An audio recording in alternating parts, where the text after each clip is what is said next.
women or for men? No, you dress for men. Well, a whole week without a man around. But... Well, you can call out for food. Huh? On the small screen, they were once the duo that brought endless laughter to millions of viewers in the legendary series I Love Lucy. But behind the scenes, the reality was entirely different. Vivian Vance, the woman who always shone with her charming comedic style, harbored a fierce hatred for her co-star William Frawley. This wasn't just a simple workplace conflict, it was an unspoken battle filled with contempt, personality clashes, and secrets that had never been revealed. So, what caused the seemingly harmonious on-screen relationship to turn into such bitter animosity? Today, we'll uncover the hidden truths to understand why Vivian Vance couldn't stand William Frawley. And the real reason behind this feud finally comes to light. Vivian Vance was never destined to be ordinary. Born in 1909 in the modest town of Cherryvale, Kansas, she grew up under the watchful eye of a conservative family who believed that women should stay within the safe confines of domestic life. Yet even as a child, Vance felt an irresistible pull toward the stage. While others her age were being molded into traditional roles, she harbored a rebellious spark, a passion for performance that clashed with her family's expectations. That passion would not only shape her life, but ultimately etch her name into television history. Her first foray into acting came in local theater productions, where her natural charisma was impossible to ignore. For Vance, the stage was more than a place of entertainment. It was a sanctuary, an escape from the rigid social codes of small-town life. Determined to refine her craft, she studied drama and poured her energy into every performance. But she knew that Cherryvale could only take her so far. With a mix of courage and defiance, Vance made the bold move to New York City, a leap that symbolized both her independence and her unwavering belief in her own talent. Arriving in New York in the 1930s, Vance entered the competitive world of Broadway, where many dreamers tried but few succeeded. Yet she quickly distinguished herself. Her versatility as a performer made her a natural fit for musicals, a genre that demanded both strong acting chops and the ability to captivate through song and dance. Audiences and critics alike began to notice her in productions such as Hooray for What and Let's Face It. Shows that not only highlighted her comic timing, but also revealed her ability to anchor a scene with depth and sincerity. By the early 1940s, she had secured her reputation as one of Broadway's reliable leading ladies, a woman whose stage presence was as magnetic as it was effortless. But Vance was not content to remain bound to the theater. Hollywood was beckoning, and she answered the call. In the post-war era, film was quickly becoming America's cultural heartbeat, and Vance wanted to be part of that rhythm. Her roles in movies like The Secret Fury, 1950, and The Blue Veil, 1951, showcased her adaptability, though these projects did not yet catapult her to mainstream stardom. Still, they provided valuable experience in front of the camera and opened doors to opportunities that would soon change her career forever. The turning point arrived in 1951, when she was cast as Ethel Mertz in the groundbreaking sitcom I Love Lucy. At first glance, it seemed like an unusual pairing. Vance with her Broadway sophistication, alongside Lucille Ball, the fiery redhead who had already carved out a niche in Hollywood comedy. But the chemistry between the two women was undeniable. On screen, Vance brought Ethel to life with a blend of sharp wit, impeccable timing, and an endearing humanity that made the character instantly relatable. Ethel Mertz wasn't just a supporting role. She was the essential counterpart to Lucy Ricardo's zany schemes. Vance's ability to balance humor with warmth elevated the sitcom into something more than just slapstick comedy. Audiences didn't just laugh at Ethel. They connected with her. And critics took notice.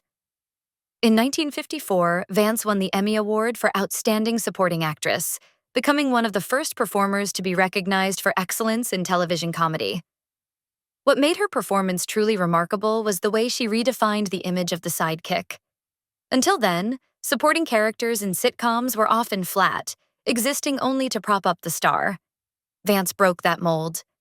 She gave Ethel dimension, proving that a supporting actress could steal scenes, generate laughs, and still ground the show with authenticity. This shift not only elevated I Love Lucy, but also changed the way television would approach ensemble casting for decades to come. Even after the curtain closed on I Love Lucy in 1957, Vance's collaboration with Lucille Ball did not end.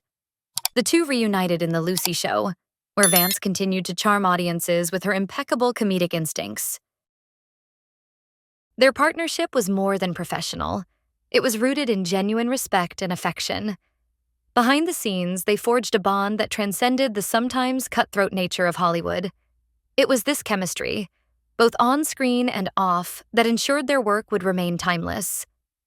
By the 1960s, Vivian Vance had cemented her legacy as one of America's most beloved comedic actresses.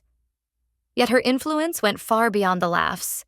She symbolized resilience, the story of a woman who dared to defy convention, who left behind the restrictions of her upbringing to chase a dream that seemed improbable, and who ultimately helped shape the golden age of television. Beyond the dazzling lights of Broadway and the laughter-filled sets of television, Vivian Vance's personal life told a very different story. A story marked not by applause, but by heartbreak, struggle, and, ultimately, redemption. For all her brilliance in front of the camera, she often faced turmoil when the curtain fell, navigating relationships that were as complicated as any script Hollywood could have written. Her romantic life began with hope, but quickly descended into turbulence.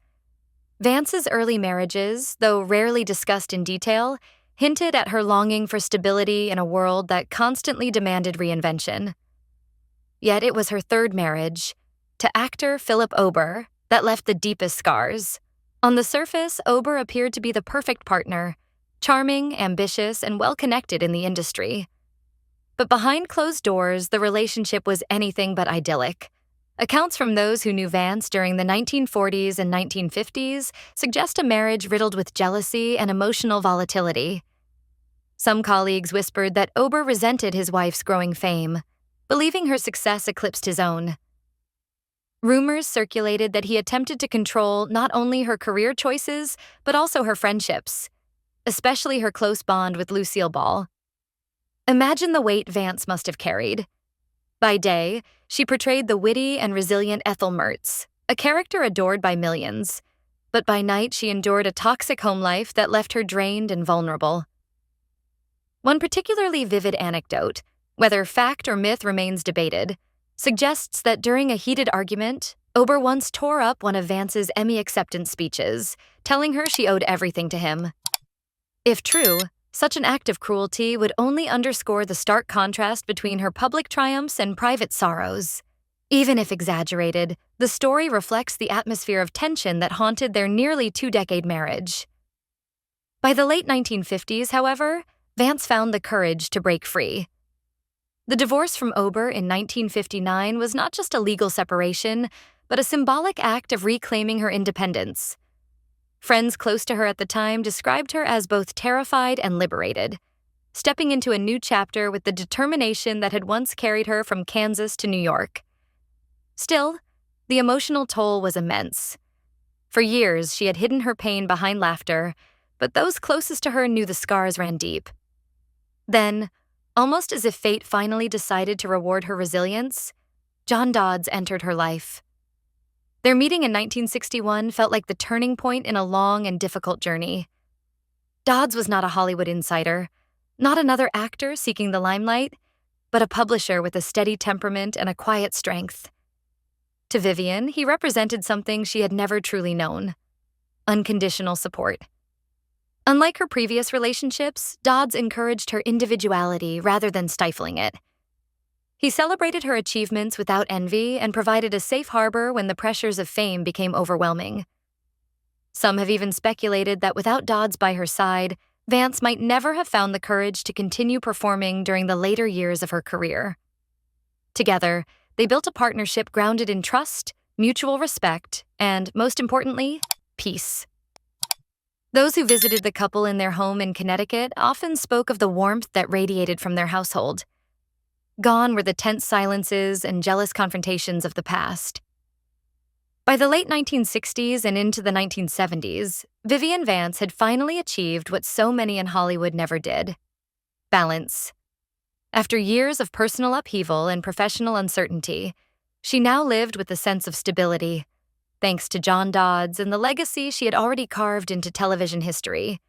With her career secure and her reputation celebrated, she turned her gaze toward something deeper: community, philanthropy, and finding meaning beyond the stage lights. Settling in California, Vance created a home that was more sanctuary than showplace.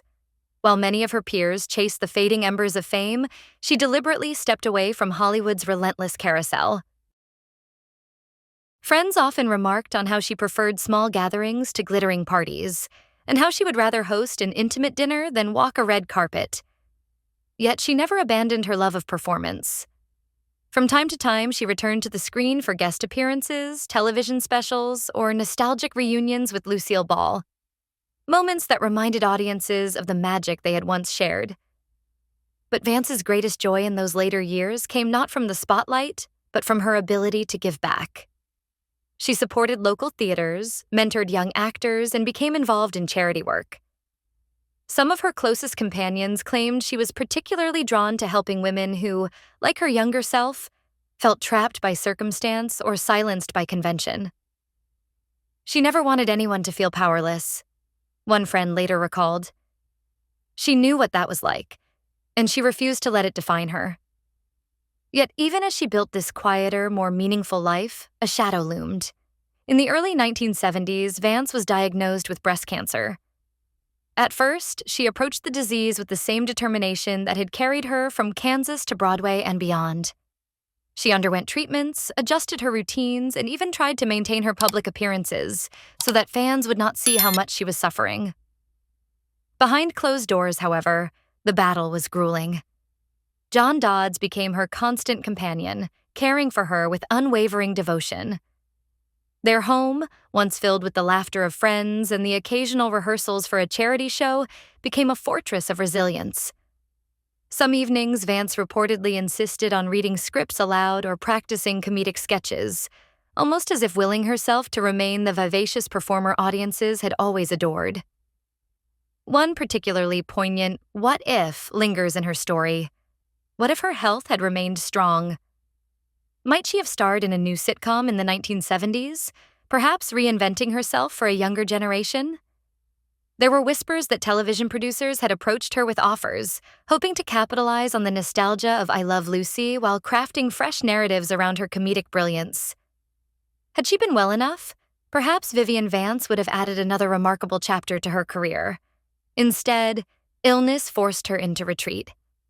As the cancer metastasized, she could no longer hide the toll it was taking. Friends noticed her once booming laugh had grown softer, though her wit remained as sharp as ever. She faced her decline with courage, often comforting others more than they comforted her. "Don't remember me as sick," she reportedly told one visitor. "Remember me making you laugh." Lucille Ball, her longtime friend and collaborator, was among those who visited Vance during her final days. Their bond, tested and strengthened over decades, became a lifeline of comfort.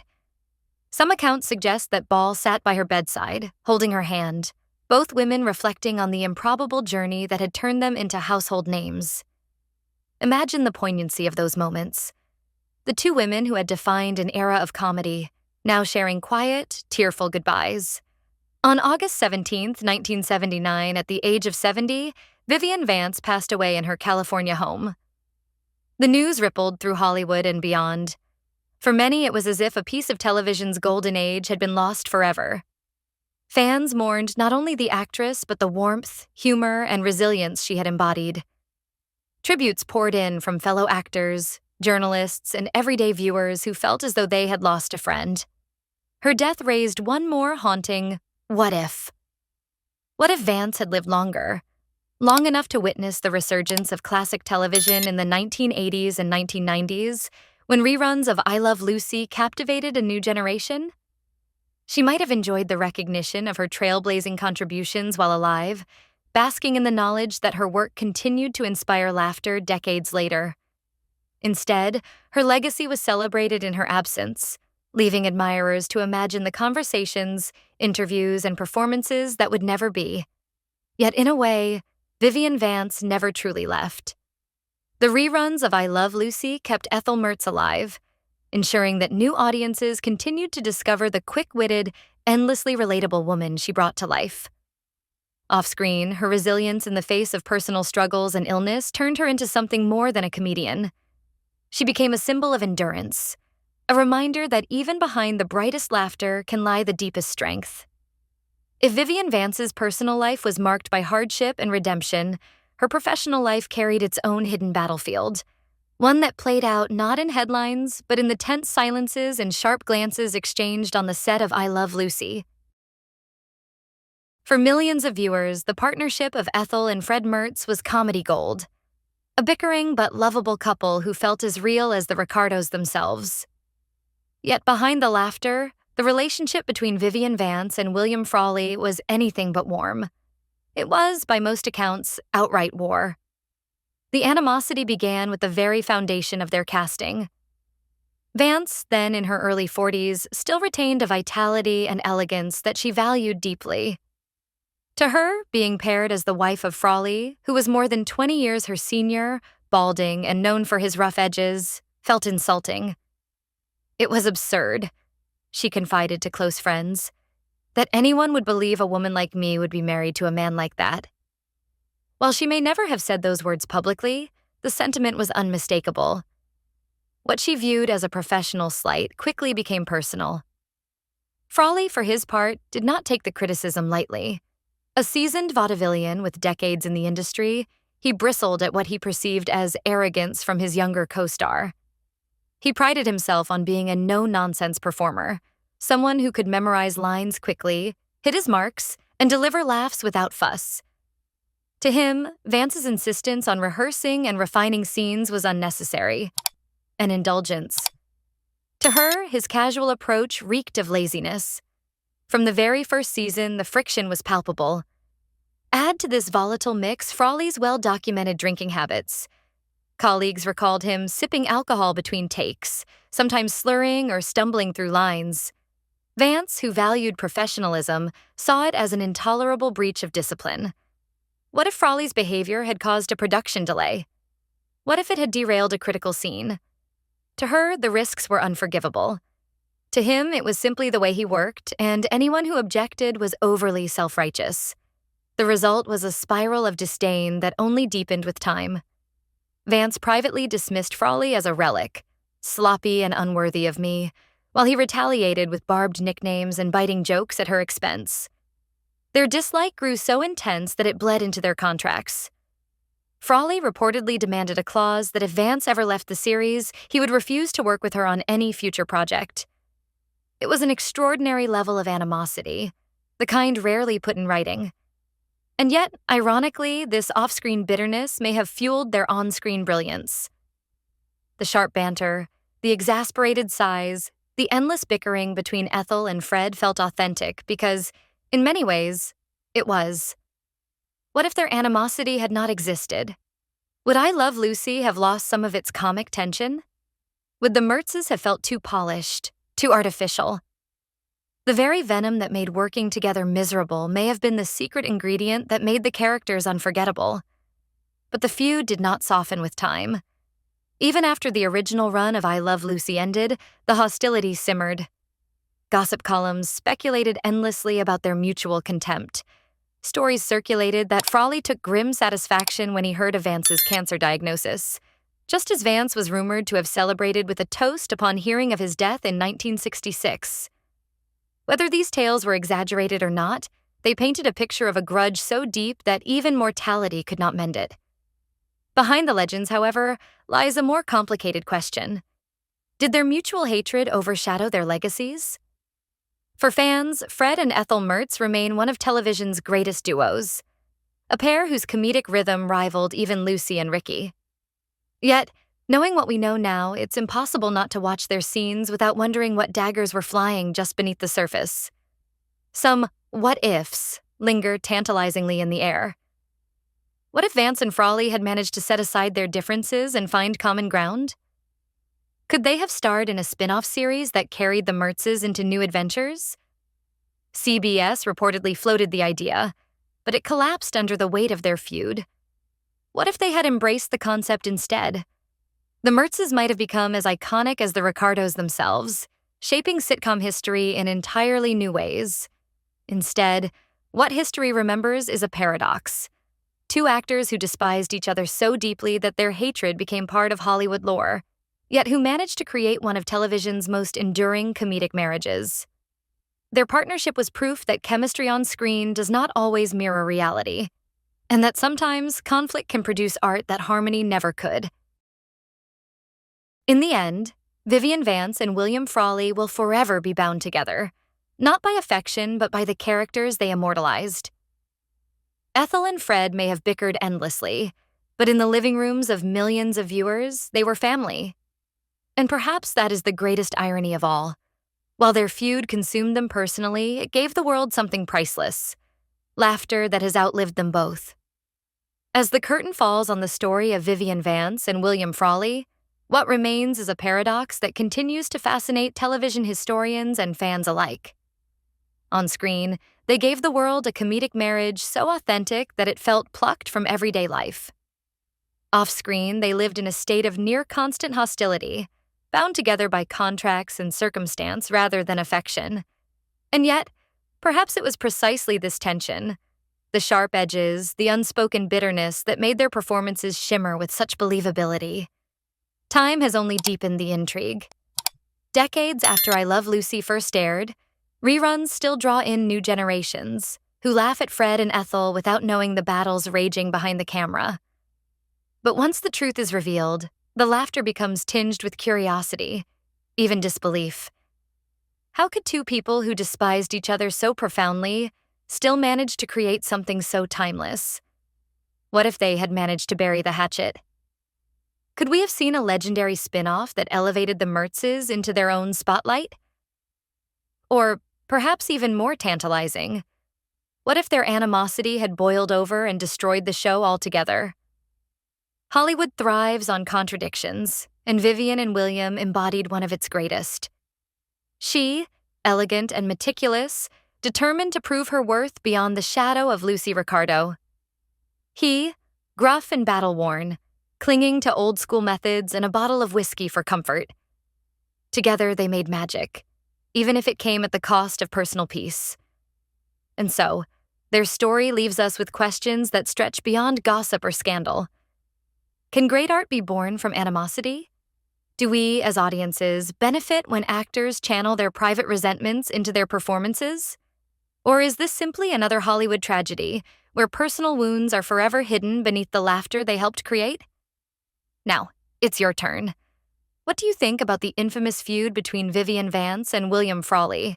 Was reconciliation ever possible, or was their hatred destined to remain a scar in television history? Drop your thoughts in the comments below. We'd love to hear your perspective.